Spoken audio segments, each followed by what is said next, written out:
Good morning, Paul. You've announced a major acquisition at your Mkuju project in Tanzania. Tell me more about that. Yeah, we did, Gareth. It's our work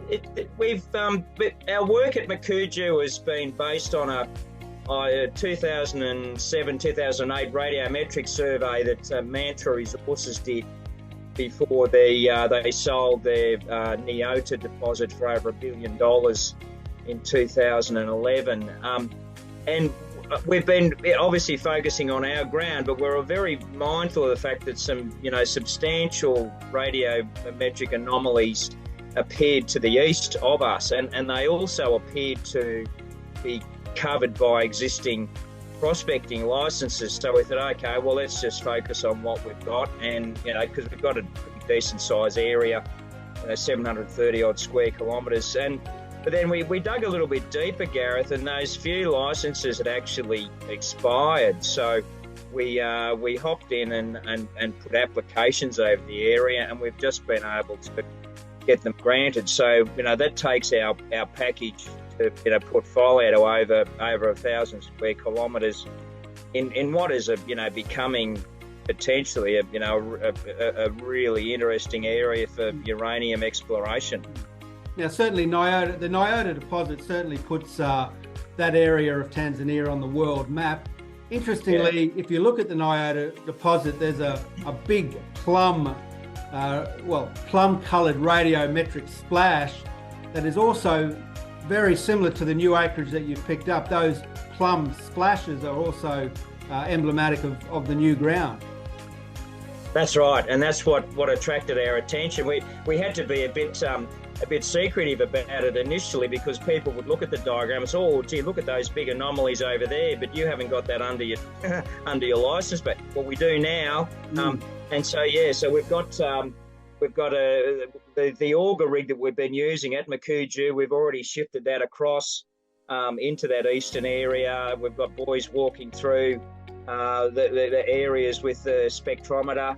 An XRF unit. So we are going to spend a bit of time. But at this time of the year, Gareth, you're sort of you're starting to bump into some wet weather, and the wet season by about the third week of December starts to kick in. So we've got about three to 4 weeks before this current program will probably need to close. So we think we can get a fair bit of work done, and maybe some shallow drilling with the auger rig across into those new anomalous areas, but they are it's a very large package as well. So but the plan is try and get some early results on the board before we close off the year. Now, does Mkuju East become your focal point for the company's uranium exploration campaign? It becomes an important part of the overall picture. We've already got significant priority drill holes in our existing tenure package, and that'll still be the target of the of the diamond drilling that we're hoping to get started in the next few days. So we'll hopefully get some holes drilled there before the wet. But yeah, look, it'll definitely be a focus. You're looking at an additional 140 odd square kilometres that will be added to the overall package.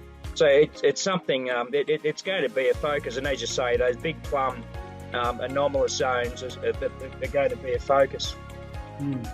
So, you're sitting pretty really, like you say, in a uranium hotspot area. You must feel pretty lucky you've picked up that ground. A lot of money already invested on the acreage. The future's looking bright.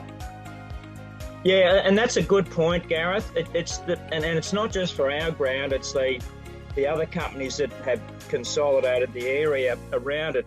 They're all working in a similar pattern to us, based on historic exploration, drilling, soil sampling, and of course the radiometric survey. So we're not all ploughing into greenfield areas that haven't been touched. It's some of those areas, there's a deposit called Mkuju North, which I understand Gladiator Resources are working on. That already has an existing book resource on it. So there's a lot of work that's already been done there, and certainly on our ground. So it is an important point to make. And I think the work that we're going to be doing, plus these other groups, and then let's not forget Mantra that own Neota. There's going to be a lot of news come out of that area, and a lot of interest generated, I believe. Now, do you put this sort of increased exploration down to into what is being called a bull season for uranium prices? Yeah, look, I think so. Well, we're 80 US a pound at the moment.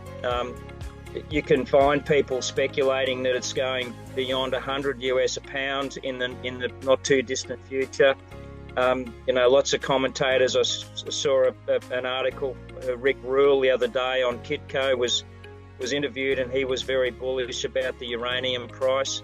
So yeah, look, there's a lot of positive sentiment, and look, and this COP28 conference in Dubai in the next week or so is there's a lot of speculation that America and the Europeans are going to significantly embrace nuclear energy. Be interesting to see how Chris Bowen, our energy leader, fits into that conversation. But I think he's going to be overwhelmed with the response from some of the other major countries really focusing on nuclear energy as a major source of the reliable green energy, which obviously needs a lot of uranium. So you're ending the year with a bang, and it's certainly set you up for a pretty exciting 2024. How do you feel about the next 6 months? We've got a lot going on, Gareth. Yeah, and look, and I know that that the market, whatever the market conditions are, they want you to produce results, and we've got a lot of that coming. And I still, I don't forget what we're doing in Halls Creek with the copper and the zinc up there. There's some interesting things happening in Tanzania with our copper ground, but uranium, we're aiming to come out into the new year with a major drilling program across those high priority target areas, and and hopefully putting those results out to a market that's going to be very receptive to investing in uranium projects. So yeah, look, I can't wait to get into that next year.